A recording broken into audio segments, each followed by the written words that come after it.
Et coucou tout le monde et bienvenue sur ma chaîne Mademoiselle Soso et ses lectures. J'espère que vous allez tous très bien. Ça fait un petit moment que j'avais pas fait de vidéo, mais bon, j'ai eu un déménagement, j'ai eu une recherche d'emploi, donc voilà. Et puis l'aménagement de tout ce qu'il y a derrière moi, surtout le plus important. Mais c'est reparti, les vidéos vont reprendre pour de bon cette fois. J'ai essayé de me fixer un rythme de une vidéo par semaine comme je faisais avant. Mais voilà, on s'y tiendra et j'espère que ce que je vais vous présenter va vous plaire. Parce que voilà, ça me manquait malgré tout, même si je tournais pas beaucoup, ça me manquait de faire ces petites vidéos comme ça. J'ai vu qu'il y avait pas mal de personnes qui avaient rejoint la chaîne malgré que je n'avais pas tourné depuis un petit moment. Et vraiment, je vous remercie et surtout, je vous souhaite la bienvenue et j'espère que les vidéos vous plairont et que vous passerez un bon moment avec moi. Donc là, je vais vous présenter 7 livres au total. Donc il y a 4 Twisted Tales donc, qui sont sortis. Il y en a 3 qui sont sortis en 2020, un qui est sorti le mois dernier. Et une autre série, mais ça on y viendra un petit peu plus tard.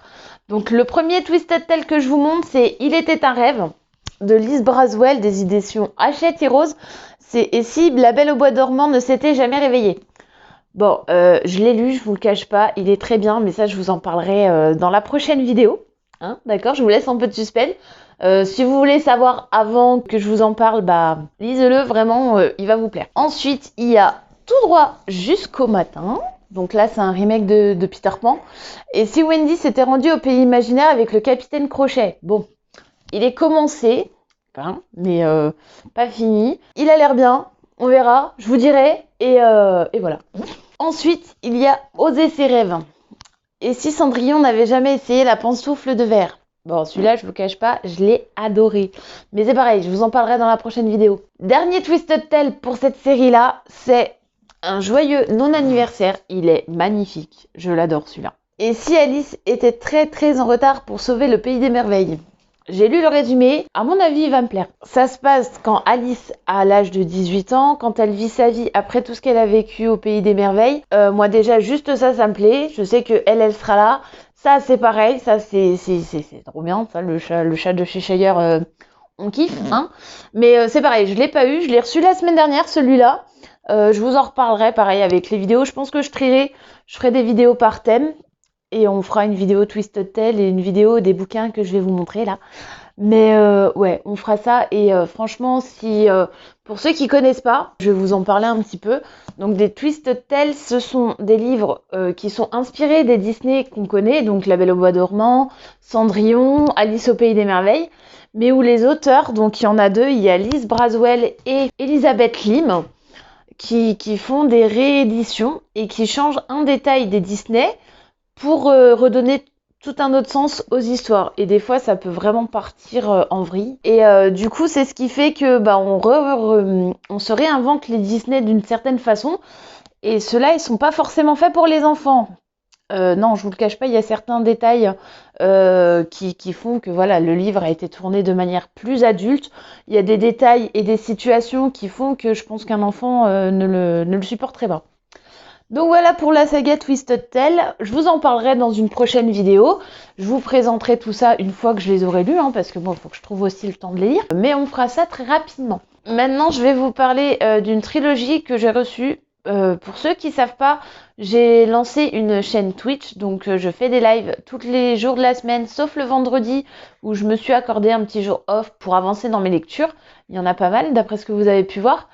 Et du coup, ça m'a permis de découvrir une auteure qui est la sœur d'une personne avec qui je joue énormément et qui est d'ailleurs mon modérateur sur la chaîne et qui m'a parlé des livres qu'elle avait écrits. Et du coup, elle a gentiment accepté de m'envoyer, donc de base, c'était prévu qu'elle m'envoie le premier tome pour que je le lise et que je vous le présente. Mais j'ai eu la surprise de recevoir la trilogie complète. Donc l'auteur s'appelle Sarah Lacoste. Elle a une page sur YouTube où elle montre les ouvrages qu'elle écrit. J'essaierai de vous la mettre en description pour que vous puissiez la retrouver rapidement. Mais du coup, voilà, belle surprise, j'ai reçu toute sa trilogie. Donc ça s'appelle L'arme ultime, le tome 1, le tome 2 et le tome 3. On kiffe, ils sont trop beaux, j'adore. Et du coup, ça part sur une histoire un peu de zombie, d'une fille qui se rend à une réunion d'anciens élèves dans son ancien lycée et où d'un coup on voit des zombies débarquer de nulle part. On ne sait pas d'où ils viennent. On sait que dès qu'ils meurent, ils contaminent d'autres personnes qui du coup deviennent eux aussi des zombies. Et à un moment donné, bon ça se voit un peu hein, ici, elle va se faire mordre et c'est là que l'histoire va partir sur une envie de protection, surtout pour sa famille, parce qu'elle est très très proche de sa famille et notamment de sa mère, pour qui elle est son modèle. Et du coup, bah, l'histoire va tourner autour de ça. Je n'ai pas encore fini, hein, le premier tome. Attendez, je vais poser celui-là. Le premier tome est déjà entamé, c'est pour ça que je me permets de vous en faire un petit résumé. Mais je ne vais pas tout vous raconter, je vous ferai une vidéo sur les 3 tomes une fois qu'ils seront lus. Mais moi qui suis pas fan de ce genre d'histoire, pour le coup j'ai accroché tout de suite parce qu'on sent vraiment les sentiments et les réactions que l'auteur a voulu mettre à ses personnages. Et c'est ce qui fait que vraiment j'ai accroché, mais alors tout de suite, sans vous mentir, le jour où je l'ai reçu, je me suis mise dans le premier directement. En 20 minutes, les 3 premiers chapitres étaient entamés. J'ai posé parce que bien sûr, il fallait aller se coucher. Mais le lendemain, je me suis levée, j'ai commencé le chapitre suivant en buvant mon café le matin. J'attendais que ça de pouvoir me remettre dedans. Donc du coup, je vous referai une vidéo aussi une fois que les 3 tomes seront lus, histoire de vous faire un petit résumé et vraiment vous dire mon sentiment sur tous les tomes.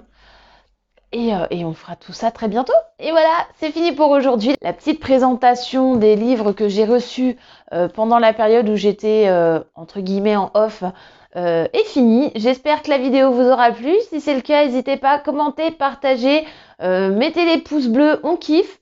Et surtout partager la chaîne, ça fait super plaisir de voir que des gens s'abonnent à moi alors que voilà, je ne tournais pas forcément de vidéos à ce moment-là. Mais maintenant que les vidéos ont repris, ça vous donne encore plus raison de rester. En tout cas, je vous souhaite à tous une bonne journée et je vous dis à très bientôt pour la prochaine vidéo. Salut!